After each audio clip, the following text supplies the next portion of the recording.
The People's House of Representatives has recently passed two significant bills that we need to talk about: the Foreign Aid Bill and the Anti-Semitism Awareness Act. This first bill, which they passed 2 weeks ago, was actually a legislative package, multiple bills in one, which we'll talk about in a moment. But this means there was a bill specifically related to Ukraine, one for Israel, one for Taiwan or the Indo-Pacific, and another bill with a bunch of issues unrelated to foreign aid, like banning TikTok. And we could talk about a third bill, the spending bill for $1.2 trillion, which not only apportioned and outlined our government spending, but it also funded really important projects like $850,000 for a gay senior home, $15 million for Egyptian college tuition, $400,000 for an LGBTQ group to teach elementary school students about being trans, and $500,000 for a DEI zoo. But we'll sit the funding bill to the side and just talk about the foreign aid bill and the anti-Semitism bill. The foreign aid package allotted over $60 billion for Ukraine.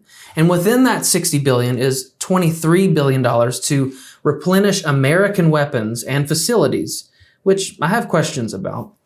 But there's $26 billion in this package for Israel, which includes within that $9 billion for humanitarian aid.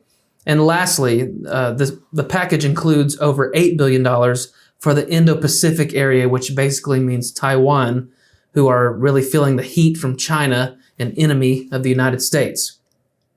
I've been critical of two things here: endless bloated spending. This is the main factor in our current economic turmoil and our future economic devastation. We just keep making more and more and more money.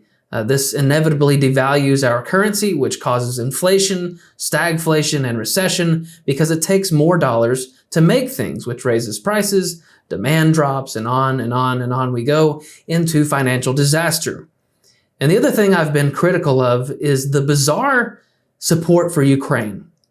But let me be clear, I'm not an isolationist. I'm not one of the people who thinks that we should just worry about what's going on inside our borders. I realize that there has to be foreign presence and foreign involvement because it's not the 18th century anymore. Our enemies can hit us from far away, and a lot of Americans were woken up to this fact in 2001 when thousands of our people died in a terrorist attack. They came from across the globe and murdered thousands of our people in a single day. Many countries now have ICBMs, which are intercontinental ballistic missiles, which basically means they have the range to hit us from thousands of miles away. I get all that. And I'm also thankful for the presence of thousands and thousands of American troops at our 600 bases around the world, and for our veterans who have fought in several wars on foreign soil.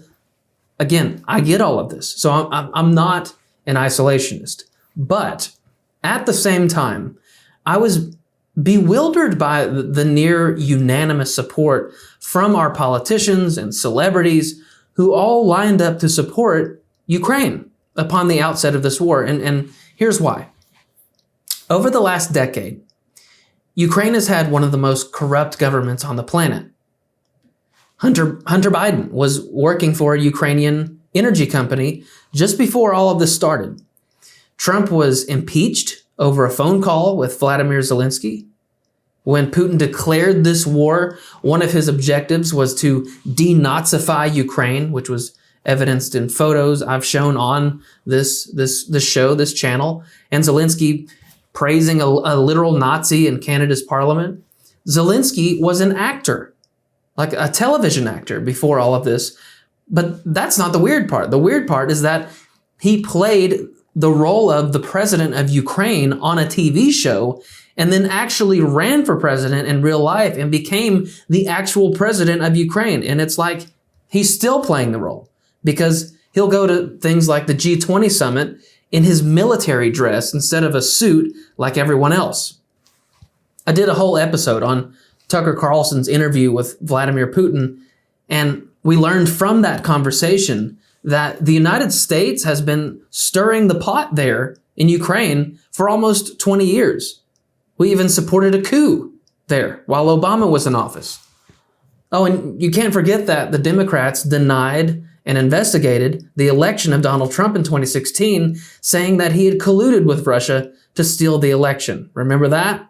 You, the taxpayer, funded a 2-year investigation into bogus claims for more than $30 million.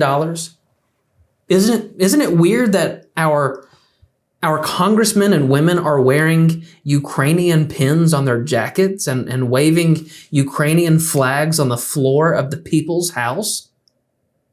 When Obama was in office, Putin and the Russians annexed the area of Crimea, which was a Ukrainian territory. This was in 2014. And I just don't remember people wearing the, Crimean flag or even the Ukrainian flag back then and campaigns for Crimean sovereignty and freedom. It just happened. I'm not saying that Putin wasn't criticized, but that's what happened. And then Trump comes into office and tells Vladimir Putin that if he moves on Ukraine, that he'll bomb Moscow. And guess what? Nothing happened. Nothing happened in those 4 years. And you'll never guess, Biden comes into office and Putin declares war against Ukraine. All of this to say, Ukraine is uber murky. There's just something off about this whole thing, and I don't know what it is. And maybe we will someday.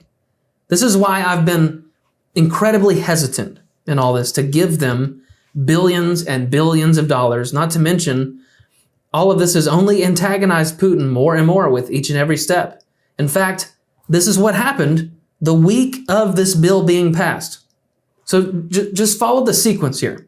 We passed a bill to put $60 billion towards Ukraine, and that weekend, Russian troops captured 2 more Ukrainian villages. Now, I'm going to get to Israel, but we've got to take this one line at a time here.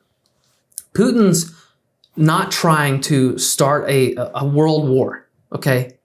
He said so himself, and he said that you'd have to be an idiot to do so because it would destroy the world at this point in time in history.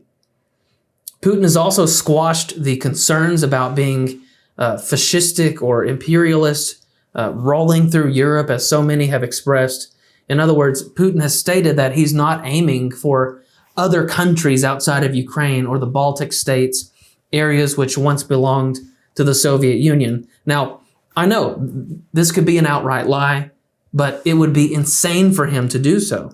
The Baltic states, including a bunch of Eastern European countries, are in the NATO alliance.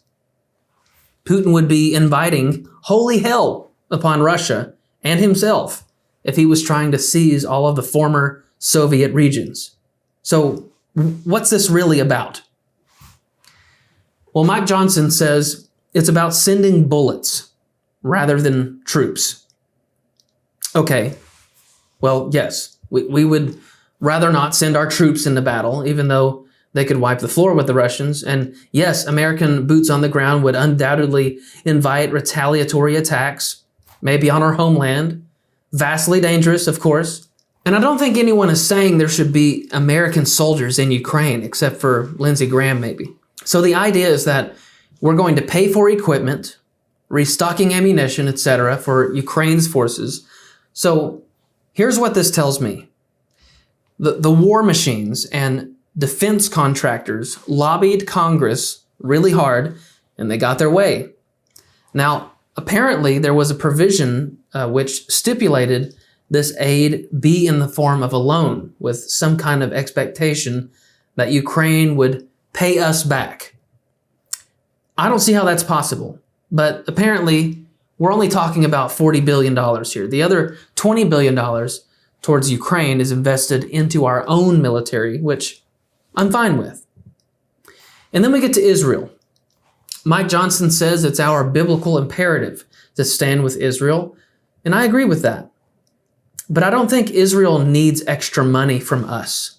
We already support Israel, and Israel's demonstrated in this Middle East conflict with Iran and Iran's proxy militias that they're more than capable of handling this without extra financial support, and especially military support. They've said from the very beginning that they're going to achieve their objectives with or without anyone's permission or support. They've said they don't need us.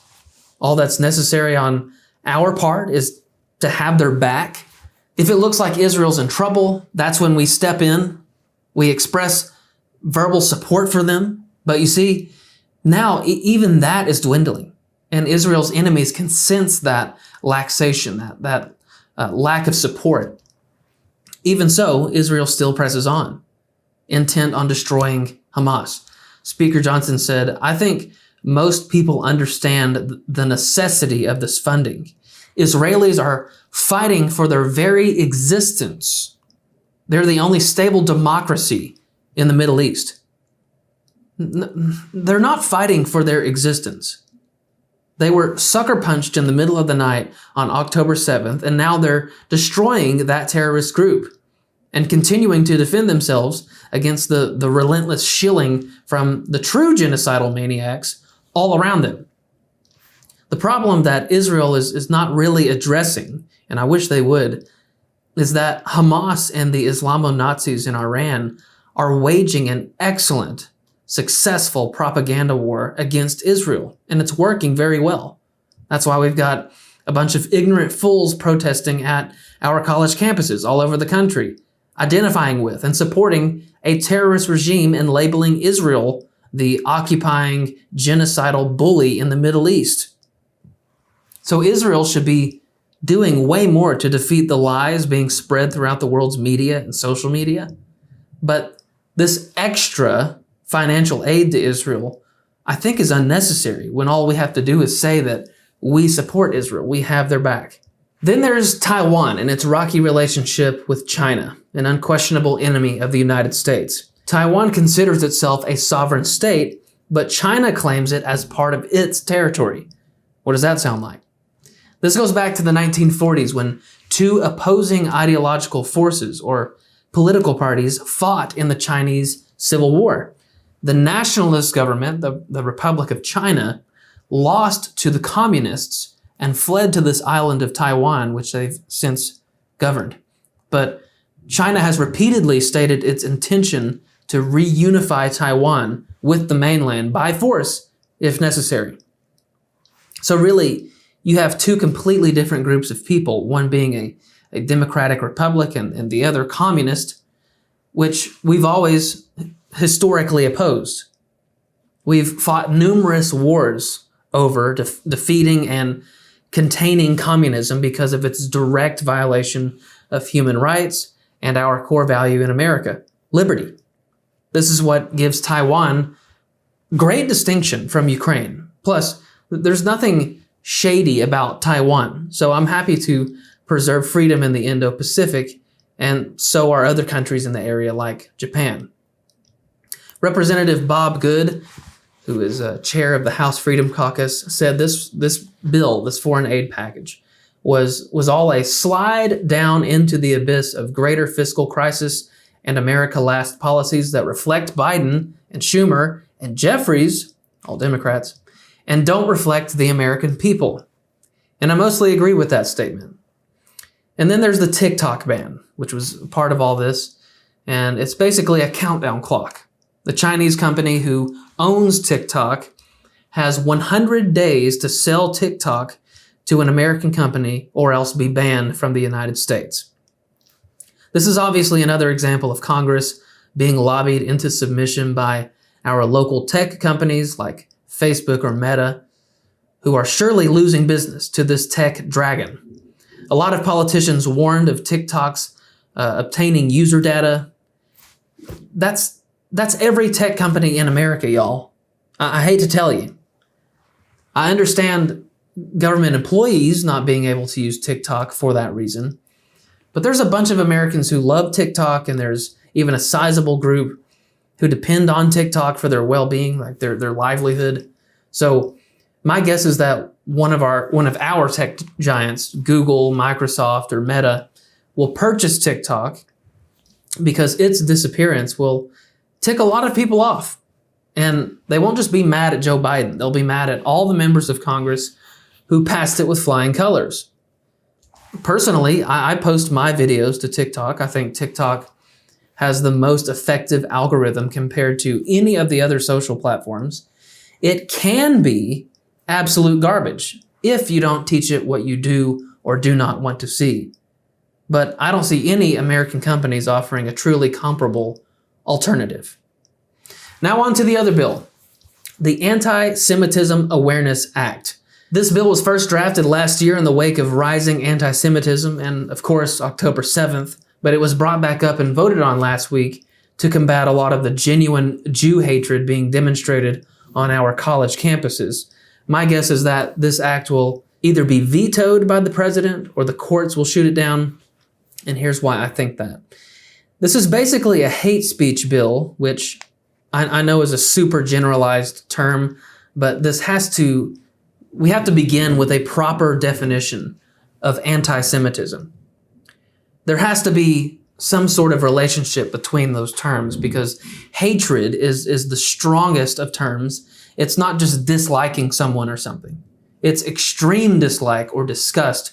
That's why Jesus equated anger or malice or even hatred to that of murder.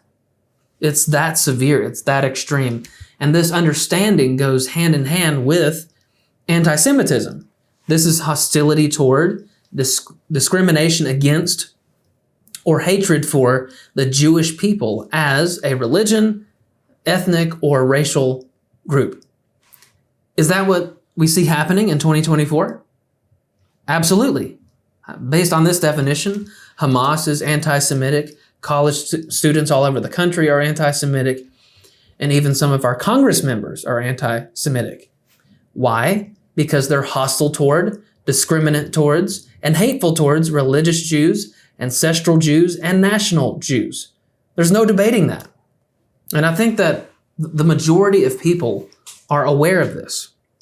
However, we need to take a look at some of the line items of this bill, the Anti-Semitism Awareness Act. And it goes without saying, but I have to remind us, this is a piece of legislation. So we're talking about laws here. That means that violating Congress's defining examples of anti-Semitism is breaking federal law, if passed by the Senate and signed into law by the president. But let's take a look at some of the points in the bill. Contemporary examples of anti-Semitism in public life, the media, schools, the workplace, and in the religious sphere could, taking into account the overall context, include, but are not limited to, calling for, aiding, or justifying the killing or harming of Jews in the name of radical ideology or an extremist view of religion. Okay, with that line, they could have just left the end off of it. Anyone can be prosecuted for threatening to harm or kill someone.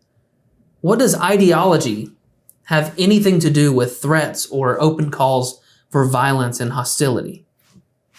Anyways, moving along.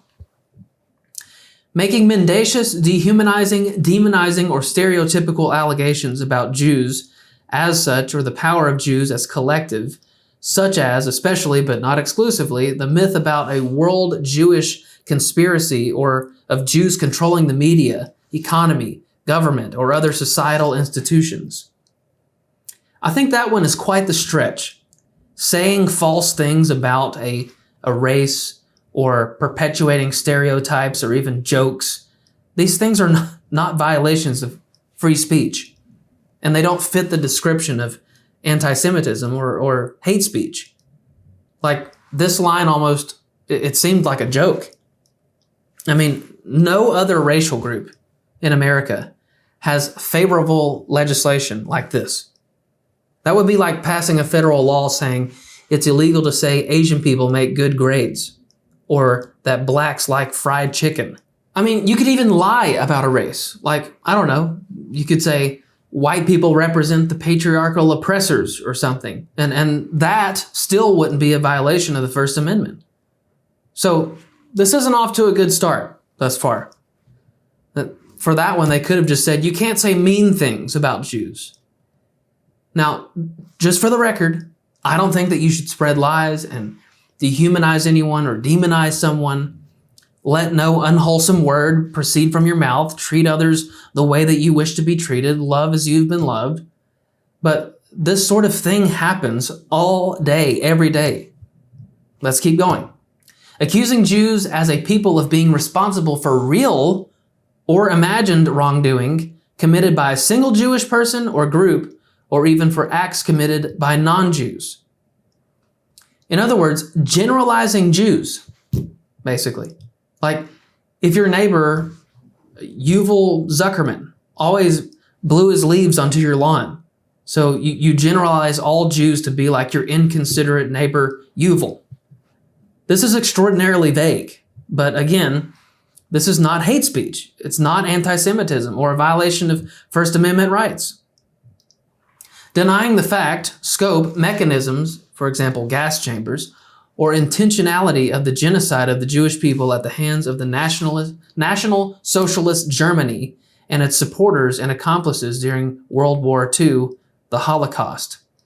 Accusing the Jews as a people or Israel as a state of inventing or exaggerating the Holocaust. Again, I keep saying this over and over. It's a ridiculous thing that this is even a thing, Holocaust denial. But this is, without a doubt, some of the most severe speech control I've ever seen in my life. Now you can't even say the Holocaust never happened without breaking a federal law?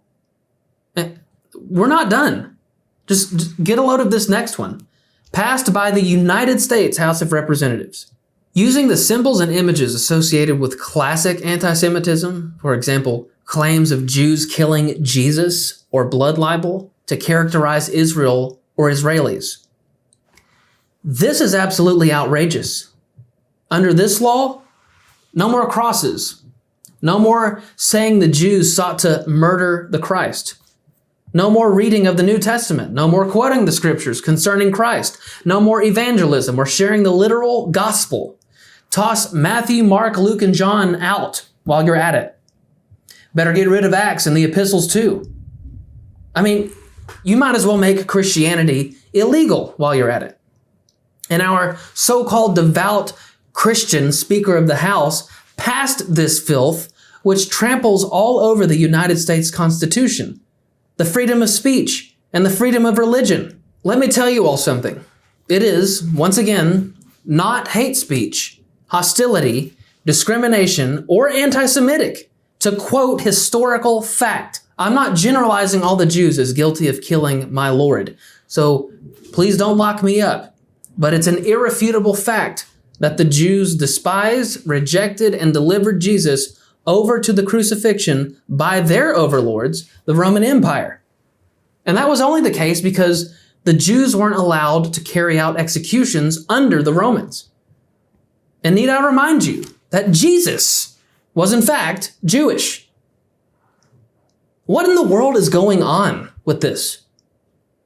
And to think, three-fourths of our representatives voted yes to pass this.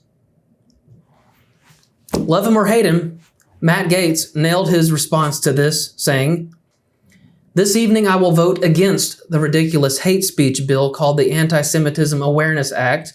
Anti-Semitism is wrong, but this legislation is written without regard for the Constitution, common sense, or even the common understanding of the meaning of words.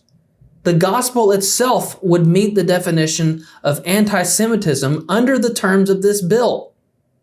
I also agree with Allie Beth Stuckey on this one. She said, "We should 100% oppose the blatant Jew hatred we see parading through the West. We should also oppose a law so broadly policing speech, particularly biblical speech." Now, if I try to calm down and not get too worked up about this, I've been asking myself for weeks, what is Mike Johnson even doing? I hate the answer that I've come to, and please, if I'm wrong about this, please tell me that I'm wrong, because I would love to be wrong. The 118th Congress gives the Republicans a 4-seat majority as of today. 4 seats. And this is because 4 Republicans have resigned. It's 217 to 213. Mike Johnson, as the Speaker of the House, is supposed to set the legislative agenda and lead the majority party. But with a 4-seat majority, it will be incredibly difficult to pass conservative legislation. None of the bills that we've discussed today are conservative.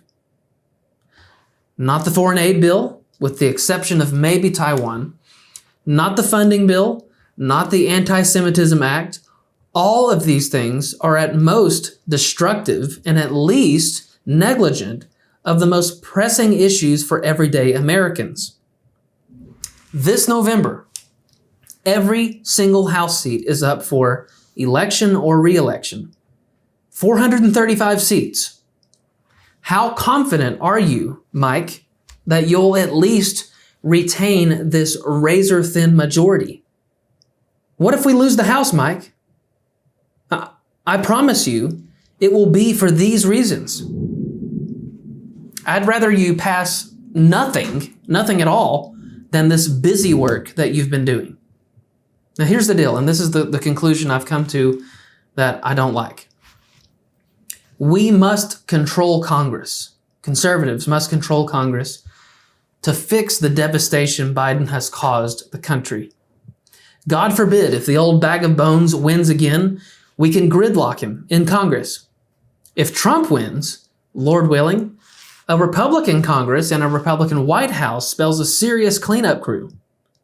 Is Mike Johnson just playing along right now just to get us through to November?